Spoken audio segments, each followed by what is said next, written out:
You can use the variables and dataset features in Photoshop CS4 to create variations on a single web graphic automatically. For example, here I have a web banner that announces the surf spot of the month. I'd like to have some variations on this banner that I could use to freshen up the content on my website each month, or that I could use on different pages in the site. I'm working in the web workspace. There are 3 elements of this banner that I'd like to vary: the photo over here, the type that says the surf spot of the month here, and the small graphic that warns that this surf spot is for experts only.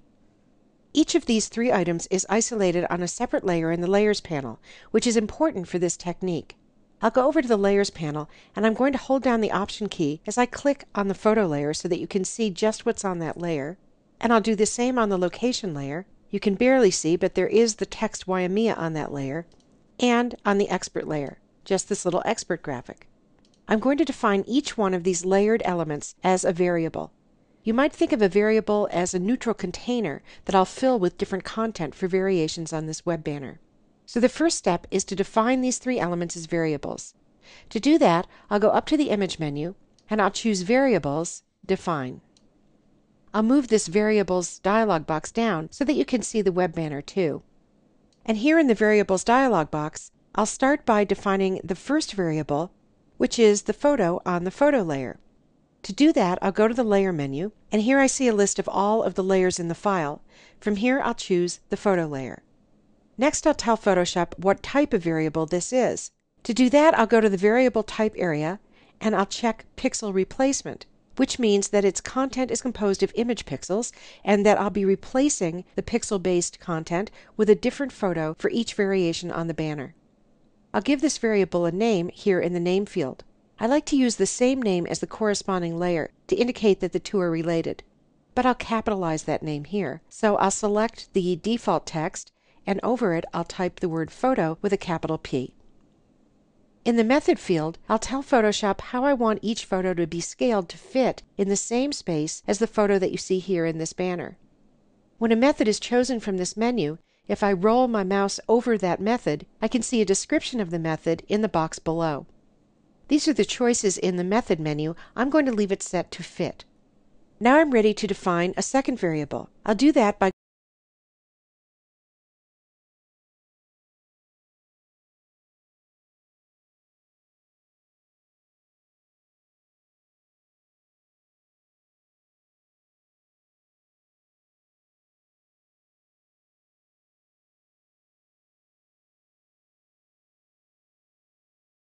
and then I'll give this variable a name. I'll call it Location with a capital L.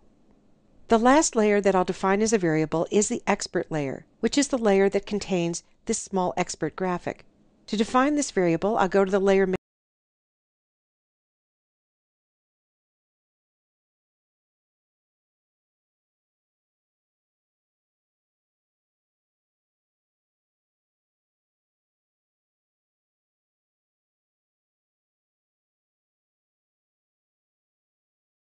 E.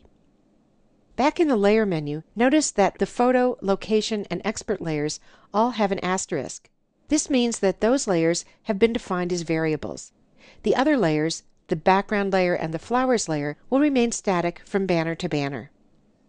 So now that I've got all the variables defined, the next step is to create some data sets to populate those variables. Each data set will generate a variation on this web banner that contains a different photo, a different line of type specifying the surf spot, and will display or not display the expert graphic. To make the data sets, I'll go to the Define menu here, and I'll switch it to Datasets. I'll start by clicking the Create New Dataset button here, and that makes a dataset that's called Dataset 1 by default. I'll change the name of this dataset to something more meaningful, Mavericks, which is the name of the surf spot that will be the subject of this variation of the banner. Now I'll set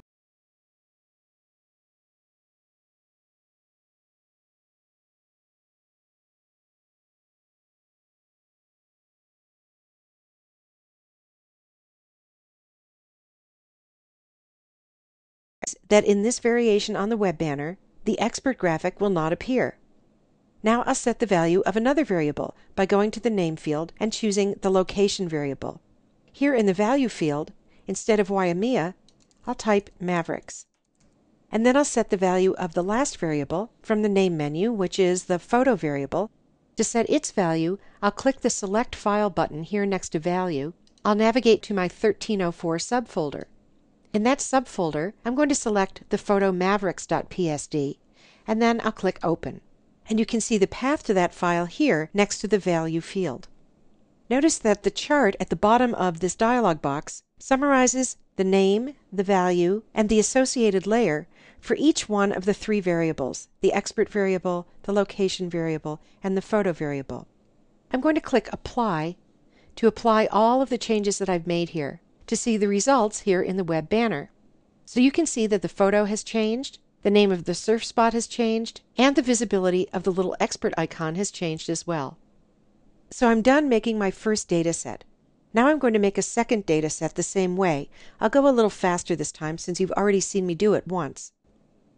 I'll go to the Dataset field and I'll click the New Dataset icon. Instead of calling this Dataset 2, I'll change the name to Rincon. I'll go to the Name field and I'll start with the photo variable. I'll select a file for the Rincon banner by clicking the Select File button. I'll choose photorincon.psd and click Open. Then I'll go back to the Name field and select another variable, the Location variable. In the Value field for this variable, I'll change the value from Maverick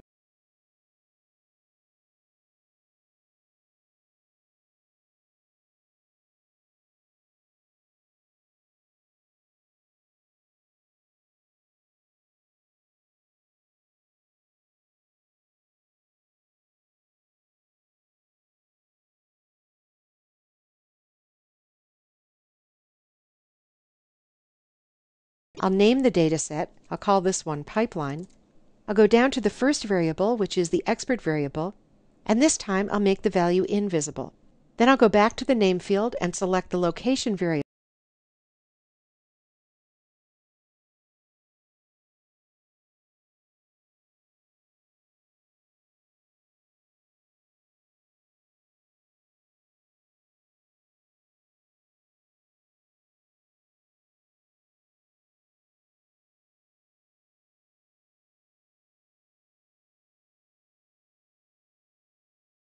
I'll click the Preview button so that I can see live updates in the banner. To do that, I'll click the arrows to the right of the Dataset field. I can see the Mavericks banner with all of its changes, and the Rincon banner as well. Now I'm going to click OK to close the Variables dialog box, but leave the banner open here in the document window. I'd like to have Photoshop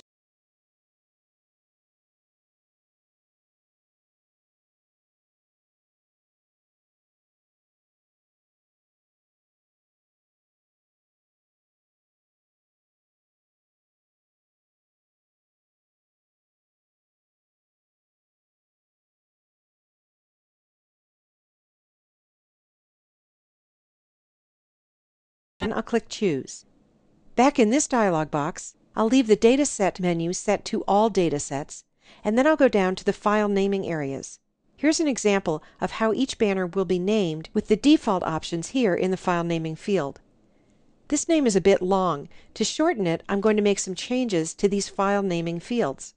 I'll go to the first field and I'll change it to Dataset Name. And then I'll go to each of the other fields and change those to none.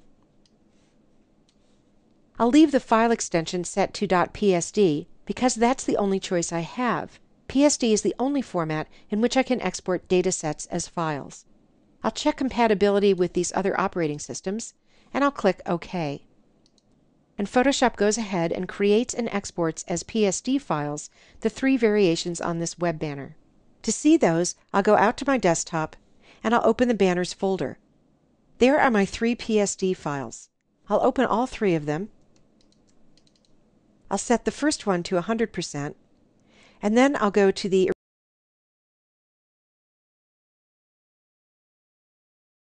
with the orange photo and the expert graphic and the Rincon text. Here's the Pipeline banner with the green photo, the Pipeline text, and no expert graphic.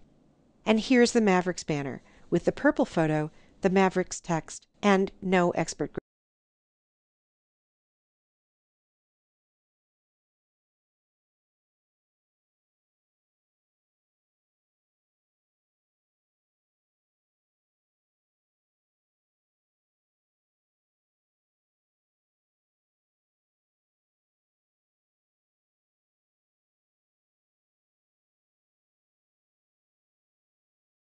over and over.